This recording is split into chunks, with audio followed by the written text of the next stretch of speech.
Previously on Third and Roll. It's hard. It's hard to be the bad guy. But you know what? This is Hamilton. This is where you got to soak it up. You got to soak up that hate.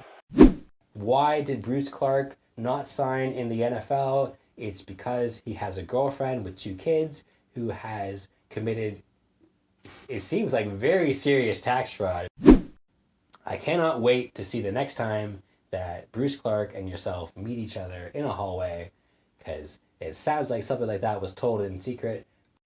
They said that Trudeau took a long walk in the snow. Oh, right. It was senior Trudeau as well. Boy, it's... Yeah.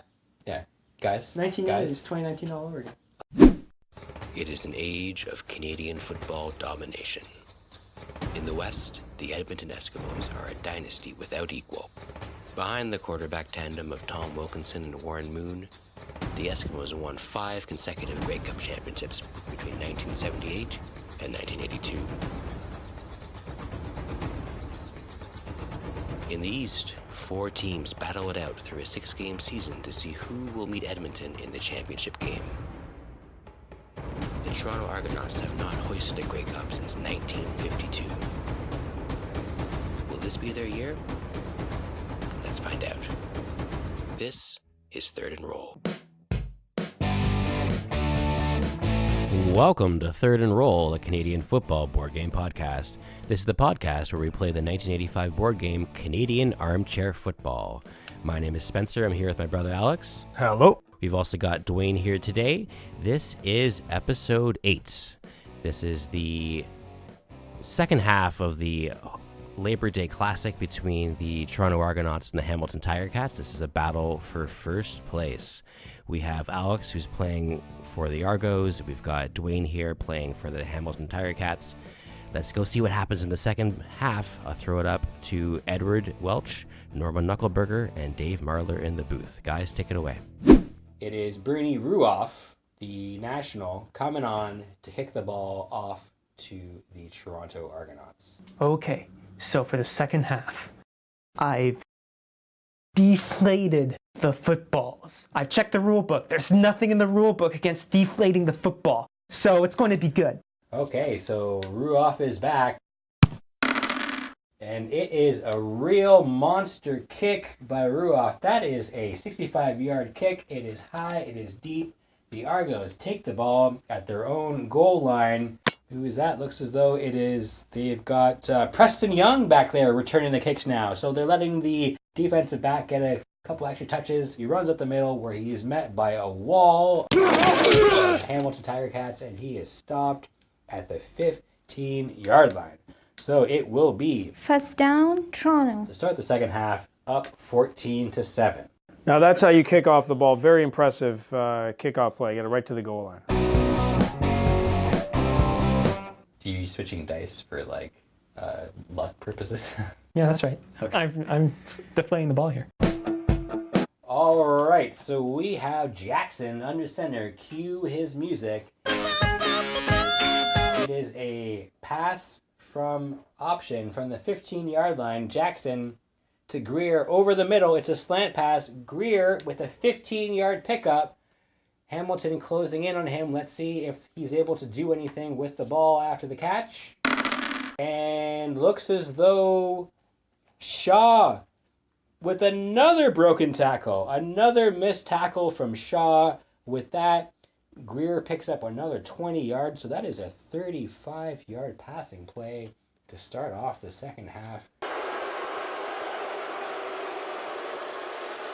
Argos, they've not been passing much, but when they have, this is only their 4th pass of the game, but with that, they are up to 97 yards through the air, and it's going to be 1st and 10 from the 50-yard line.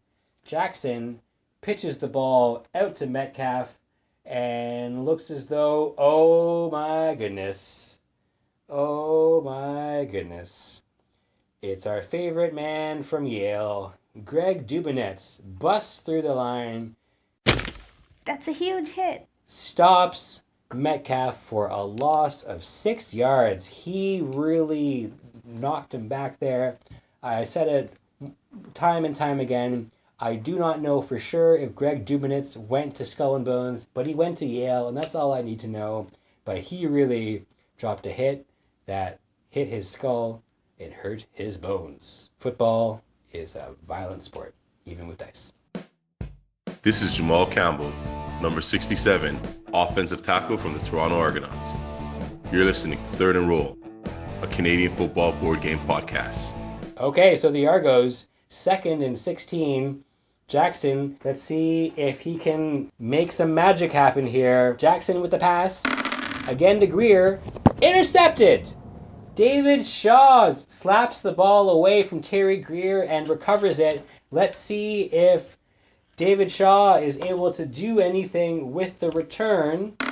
And oh my goodness. Oh my darling. Where are we on the field at this point in time? So the ball was at the 50. This is going to get Brett Brannigan fuming. So they were at the 50-yard line. 51. You were at your 50-yard line. It was a 15-yard pass. But I also had the 6-yard loss. There's a 6-yard loss. Yeah, so from the 46. previous play. 46. And then 44-yard line. 44. And then add 15. And then subtract 45. Jackson with the pass. He is looking for Greer down the right-hand sideline, and David Shaw of the Hamilton Tiger Cats snatches the ball away. It was going to be a 15-yard pickup. He gets the ball, and Greer is running the wrong way. The Argos, they are really struggling, trying to bring down Shaw. Shaw running down the sideline. He is at the 35. He is at the 30, the 25, the 20, the 15, and he is finally brought down at the 14-yard line. Mark Jackson himself had to bring him down there. What about tackling drills? Y'all do a lot of those? Yes, sir. Every day. I hope he lowered the shoulder when he did the tackle there. Did Coach Taylor ever personally instruct you, Jason Street, on how to make a tackle? He didn't have to. Okay. So I played quarterback. Okay, so that's a no. I would not want to see any kind of serious spinal injury. No, I'm just trying to find out what because happened. I threw the interception, and I got pissed off, and I went and tackled somebody. That's how it happened.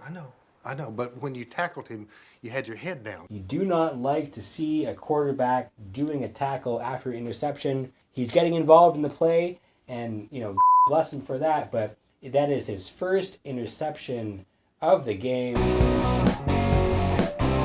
Hamilton, with by far their best starting field position, going to be 1st and 10 from the Toronto 14-yard line. Let's see what Marler and crew have to do and what they're going to make of this exciting opportunity. Okay, guys, easy one, great field position. We're just going to run this over center.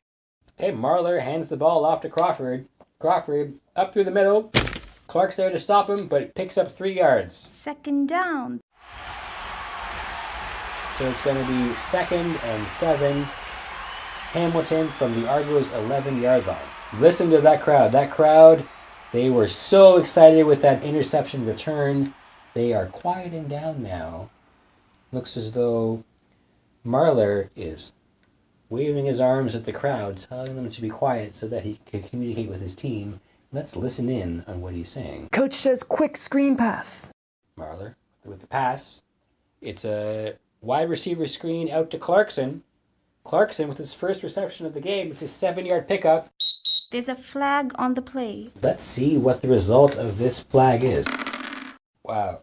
All right, folks. It's hard even just to describe what happened here. So Ross Clarkson picked up the screen.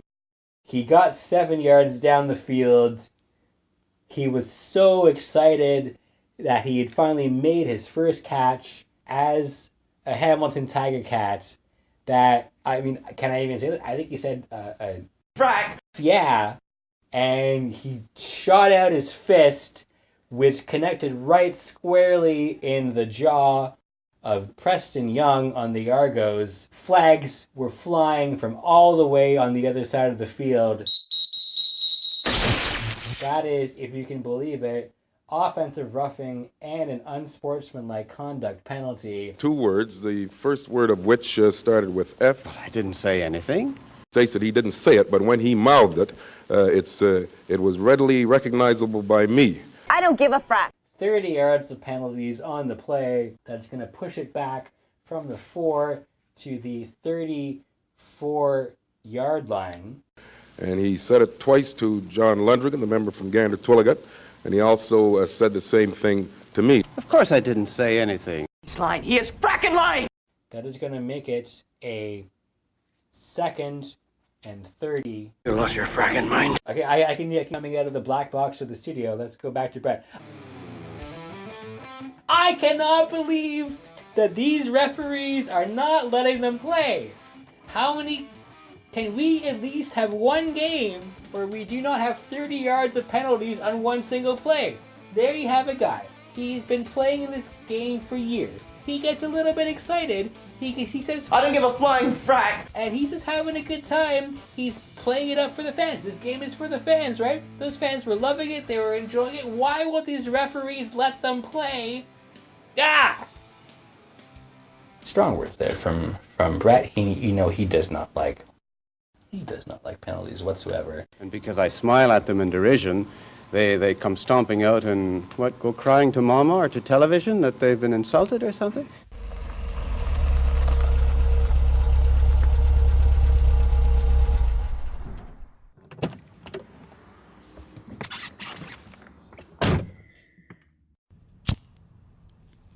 Norman Knuckleberger here. It's game day morning, and as I like to do every game day morning, I'm taking a walk to the field.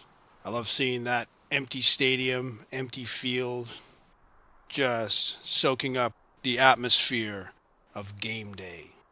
In this world of football, with all the attention we put on football players and how they move the football, how often do we really stop and think about the field of play? In this game of field position, what would it mean if there was no field to have position on? So in this series, Rectangles of Grass, I pay my tribute to the football fields of the Canadian Football League.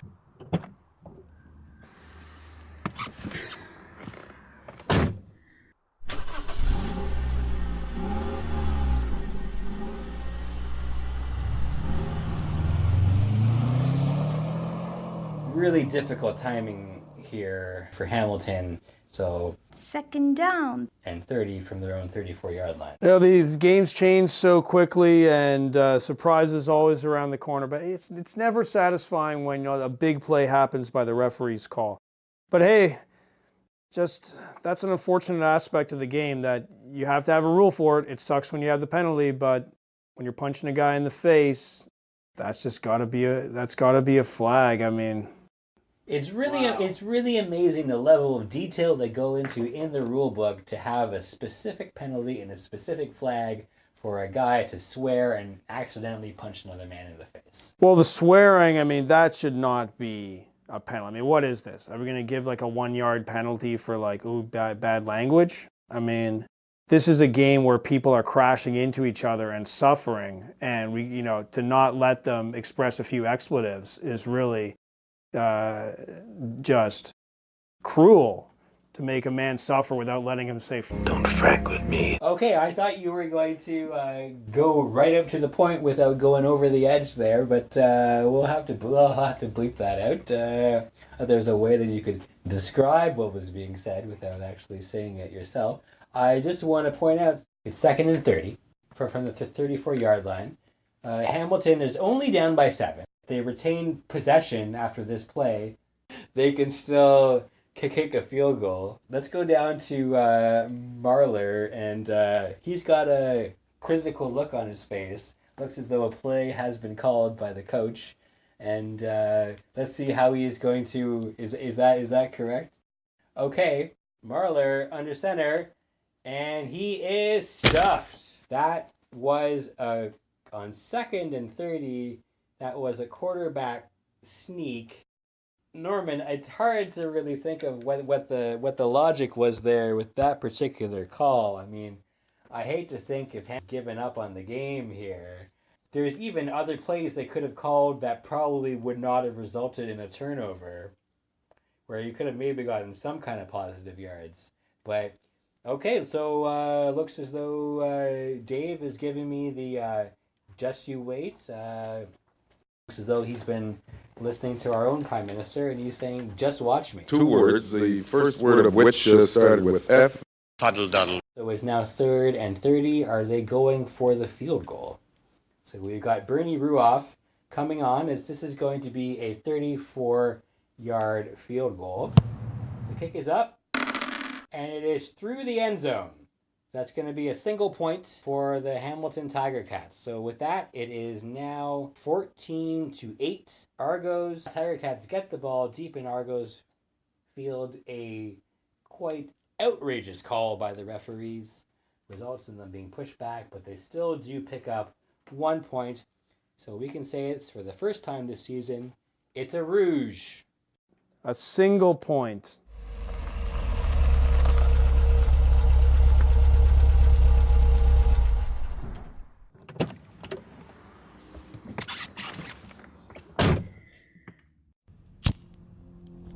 On this rectangle at the north end of Hamilton, the city of Hamilton bought land from a local farmer and started to hold athletics. In 1928, the stadium was built, and they called it Civic Stadium, keeping it simple. 1950 was when this stadium hit the big time.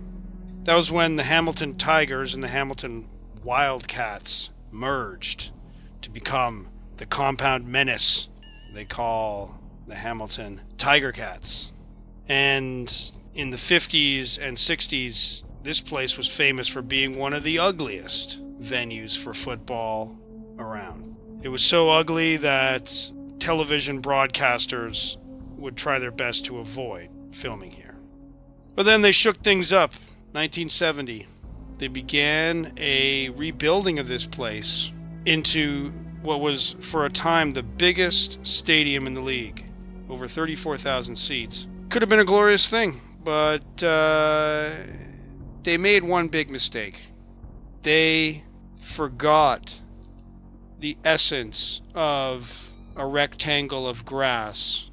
All you need to play football is a rectangle of grass, and they couldn't get that right. Because they made it a rectangle, but they didn't make it grass.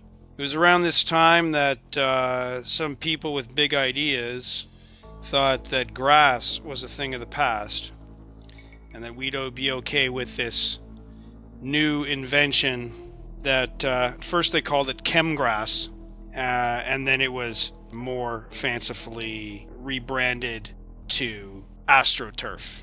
So now, instead of smelling that dewy grass in the morning, I only smell the plastic of fake grass.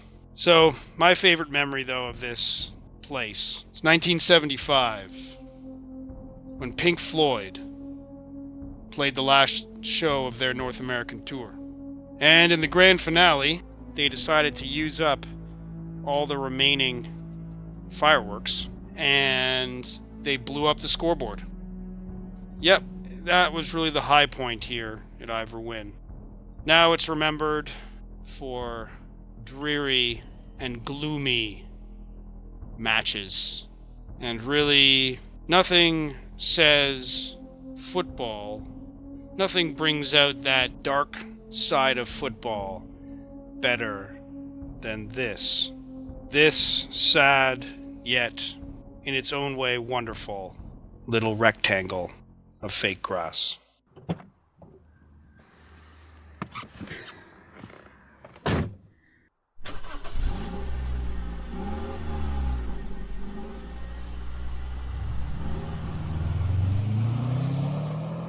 So with that, the Ticats are within one score to take possession of the lead.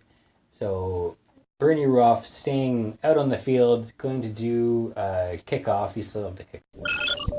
I believe, is this a rules adjustment from the previous game in which it was specifying that the only condition in which a kickoff does not result after a scoring play is following a single point? also known as a rouge, as we like to specify. Well, let's check the rules here. Oh! Rule number 13. If conceding a rouge, place the ball at the 35-yard line.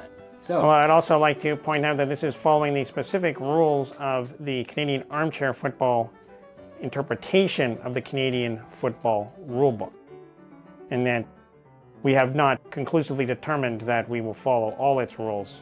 I personally will follow them only so far as they uphold the spirit, as I believe it, of Canadian football. I suppose until we have new rules, then we will have to continue to play with the rules that are in the game at this point in time.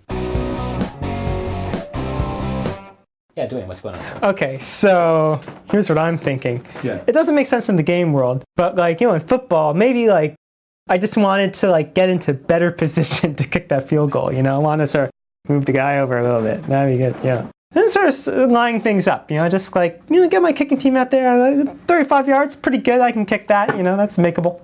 Is that makeable in Canadian football? You're listening to Third and Roll. Can I say the same thing but in Tamil? நீங்கள் கேட்டுக்கொண்டிருப்பது Third and Roll. Approaching the end of the third quarter, it is 14-8 for our own Toronto Argonauts here in hostile territory behind enemy lines at Ivor Wynne Stadium. Those chants of Argos sucked. They have gotten quieter, but they have not gone away. I'll say this for these Hamilton fans. Their passionate hatred, it runs deep. And you know what? I kind of appreciate it because you know what, folks? It's reciprocal. 1st and 10 Argos from their own 35-yard line. Let's see where they take it from there. So Jackson under center, handing it out to Metcalf. Metcalf going out to his left. Metcalf gets stuffed by our man from Yale, Greg Dubinitz. The Chi-Town tackler stuffs him for a gain of 2. 2nd down, Toronto. 2nd and 8 Argos from their 37-yard line. Argos with the ball. Jackson back to Metcalf. They're running a reverse here, folks. Metcalf past Dubinitz. And Hamilton's linebacker Zambiaski is there. The ball is out. The ball is out on the turf. The Argos fumbled, but they did recover the ball. So that's going to be a loss of 5 on the play for the Argos. Well, the Argos were really lucky to get a handle on that one. That play was broken from the start. Looks as though, all right, so Jackson back there with the ball. And the Argos seem to have forgotten what down it was. There's some confused glances between the Argos team and the sidelines, but it seems to be running out of time. They seem to want to call for a timeout, but... It seems the ball has been snapped. The ball is in the air. Jackson is looking for Terry Greer over the middle, and that ball is picked off. It is picked off. David Shaw with the interception, 15 yards downfield. He picks up 10 yards. So that is a net of 15 yards on the play. All kinds of chaos and confusion there from the Argos. Then that is going to be the final play of the third quarter. So when we come back, it'll be 1st and 10 Hamilton from the Argos 43-yard line, down by 6 points. So Hamilton with an opportunity to take the lead here on this drive.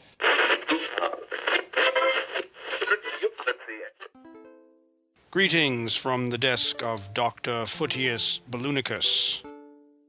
The ancient Greek and Roman physician Galen understood the health benefits of the game of football, known then by the term harpastum, which he said is better than wrestling and better than running because it exercises every part of the body, takes up little time, and costs nothing. It is profitable training and strategy, and it can be played with varying degrees of strenuousness. He adds, when, for example, people face each other, vigorously attempting to prevent each other from taking the space between, this exercise is a very heavy, vigorous one, involving much use of the hold by the neck and many wrestling holds. Well, I don't know what happened with the Argos on that drive. I mean, they just didn't seem to know what was going on. The Argos maybe just forgot that we're playing Canadian football. They thought they had one more down. You really hate to see that. Willie Wood, of course, did play defense in the NFL, but yes, this is his first year as a head coach, but he was here last year as the defensive coordinator. He should know the rules at this point in time, but you know what? Maybe he had a couple too many skis down there on the sidelines, and we just went for it. Okay, guys, that's a real great break for us. Earlier in the first half, I admit, I lost track of what down it was once, but this is fine. We're in the second half now. It's all completely reset. The score's back to 0. I'm being told the score doesn't go back to 0, but no, we're fine. We'll just run a fake reverse right now, and, hopefully.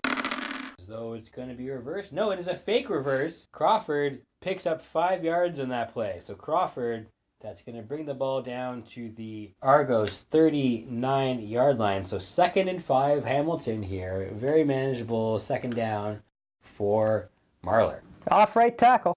So Hamilton going right back to the running play here. And Crawford gets by Clark. Crawford is able to slip by Clark. He is met there by Ron Southwick, who drops him, but he gets a 6-yard gain, so that is enough for a first down. Hamilton moving the ball here at the beginning of the 4th quarter. Okay, we're going to do a pitch out now. Okay, so Hamilton calling out their plays for all to hear. Going to be a pitch out. Some Marler to Crawford out on the left-hand side, and Crawford picks up 7. So 3 positive runs in a row here for Hamilton.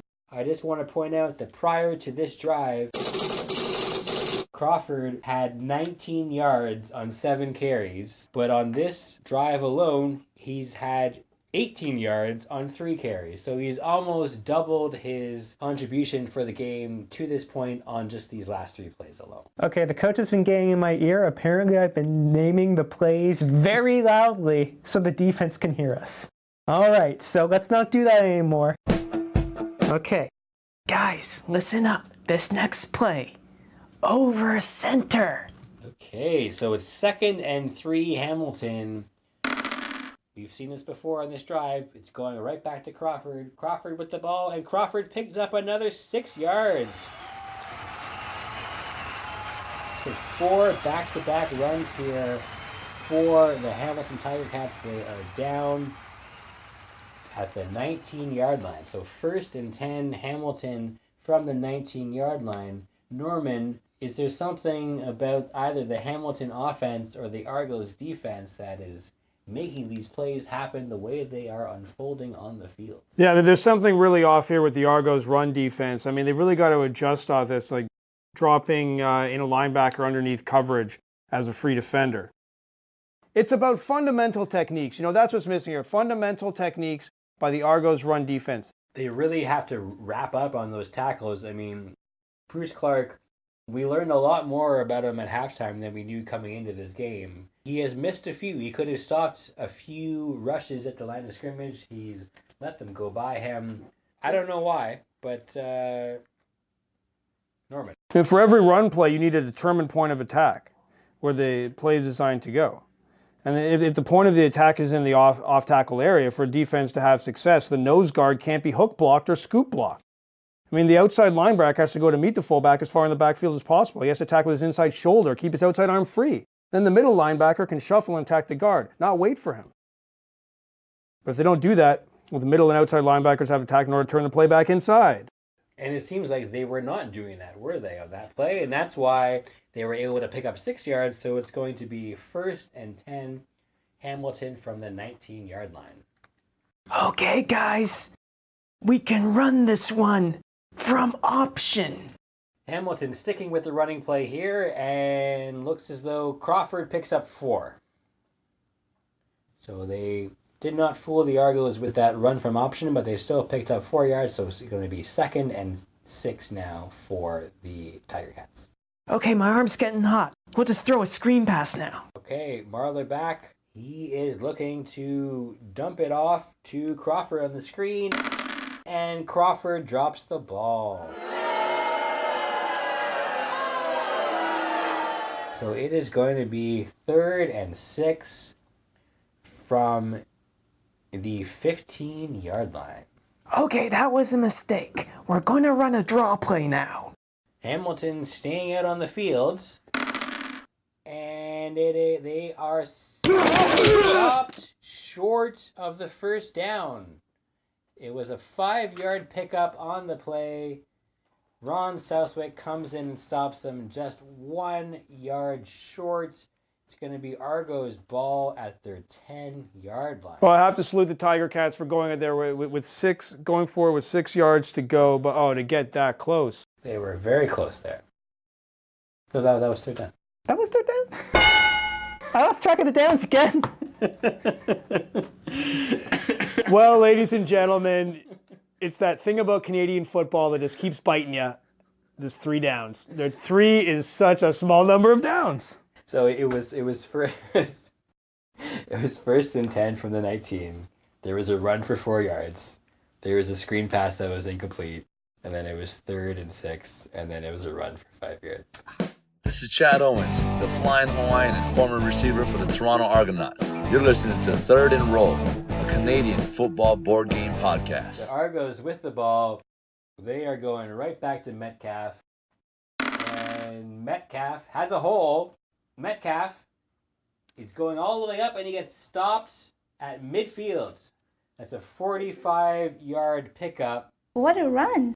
For the Argos. And with that, Metcalf jumps well over 100 yards on the game, and they are going right back to Metcalf. It's a pitch out. Metcalf picks up 6, so it's going to be 2nd and 4 Argos from the 49-yard line. Argos doing a hurry-up offense here.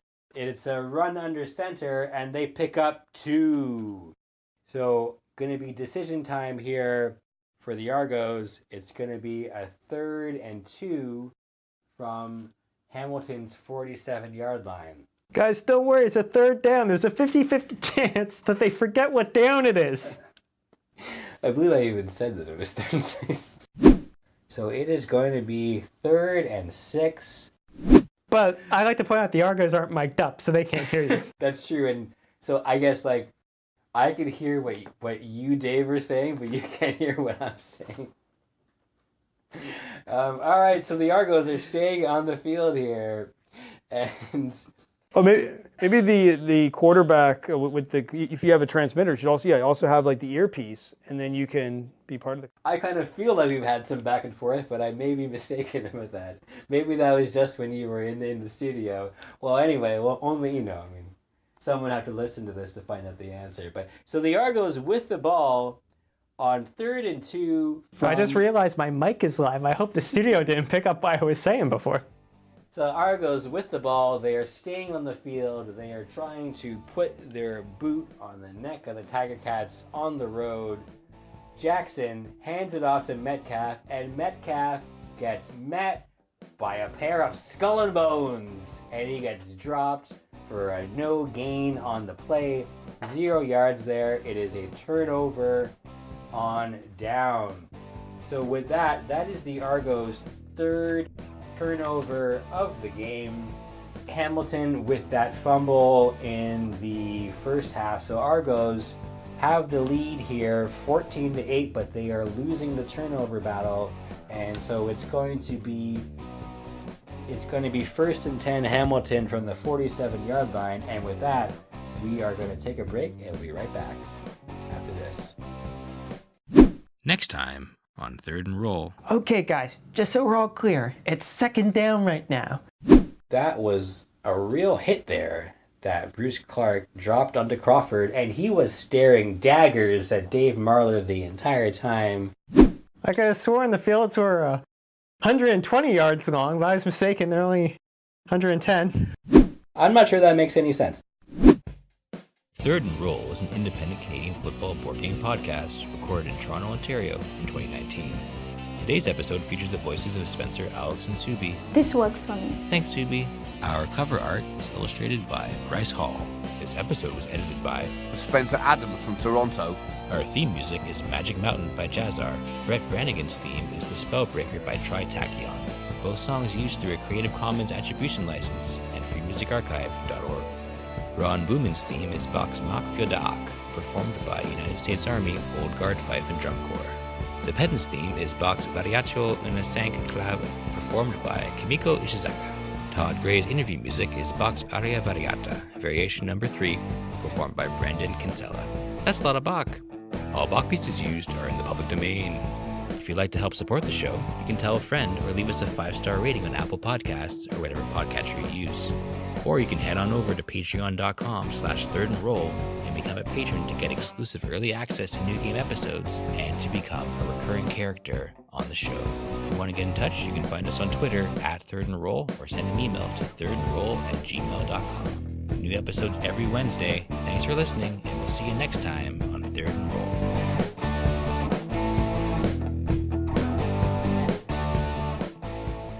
I'm not an afterthought, Spencer, but I'll move on.